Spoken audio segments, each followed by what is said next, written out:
Hello friend, welcome back to Toyota Maintenance YouTube channel. We have today Prius day at my shop. This is Prius V, which came for oil change and check engine light.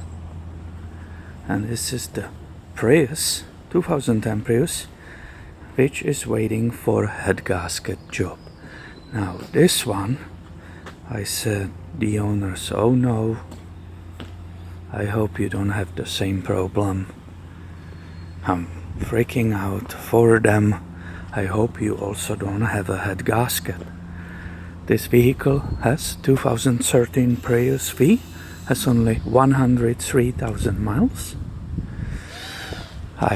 When they came and they were still here, I already popped the hood and looked for the coolant, but it's perfectly full. So I said, okay, that will be fine.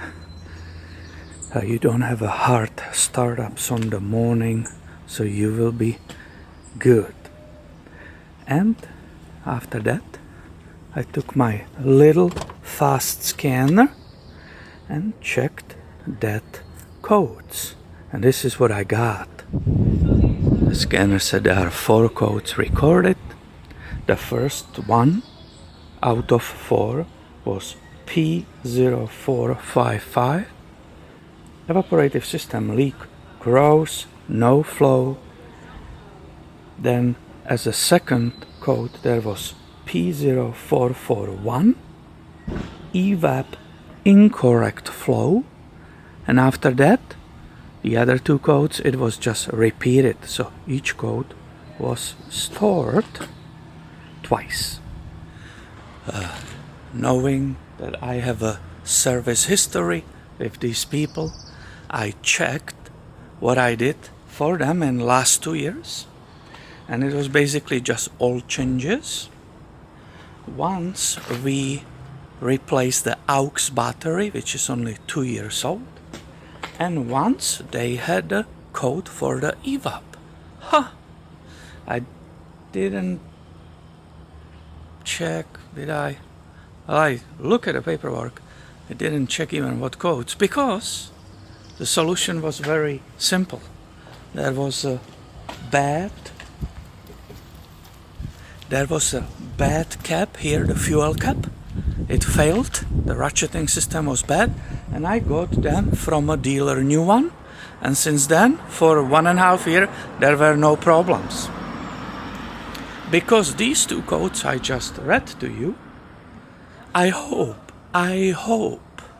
that because the leak is so big, I hope they don't have a problem with the canister underneath it, but the cap will be loose. That's the first thing you check, if the cap is correctly tight. Let's go and check it out. How many times even at the dealer, when I was working there, people came with check engine lights, and the solution was just tightening the gas cap, because people go to the gas station, for some reason they don't pay attention, they get distracted, and that's what happens. Did you see what I saw? This little thing which is supposed to hold it while you are pumping gas, so you don't put it here on the roof. That's what people do, right? If you don't have this, you will put it on the roof, you will put it on that gas station, and you forget it there. So this is here to just make sure you don't lose it. And it says tighten until 1 click or check engine light may come on. Right? So Toyota knows this. They try and even warn you, so you don't waste the time to go to the dealer or to the service facility and waste your money on these. Now look at it. I will grab it with the tiniest.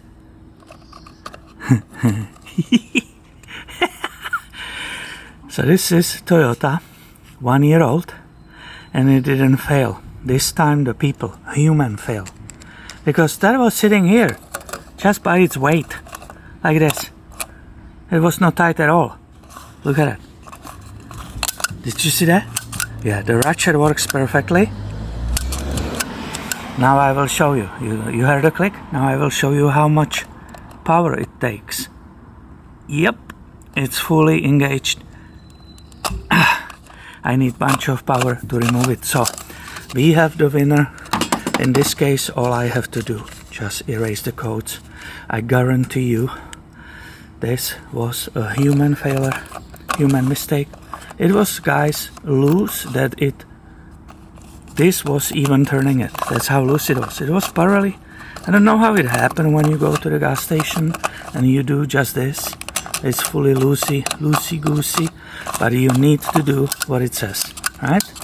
You need to use the ratcheting system to click just once. Obviously I will always do it twice, 3 times, but that's it.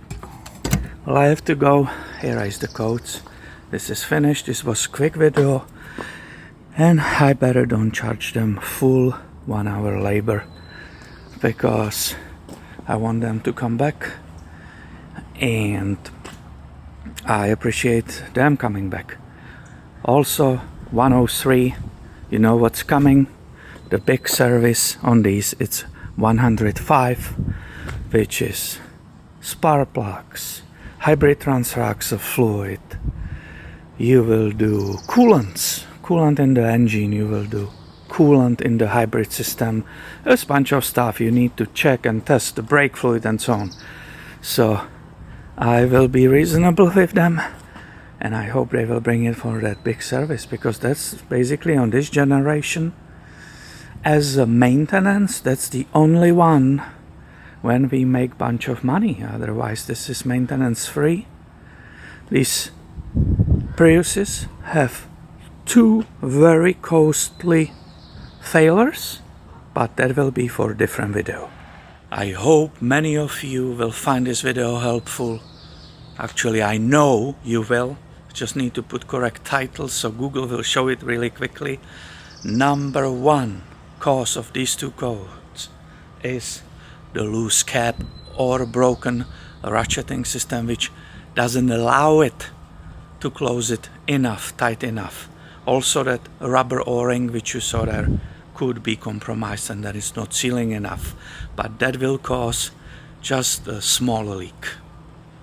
When it's left so loose like this, it's a large leak, and that EVAP cannot perform its test at all, and that's why we have these codes.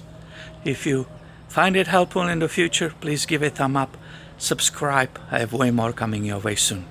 Thank you for watching, and have a great day, my friend.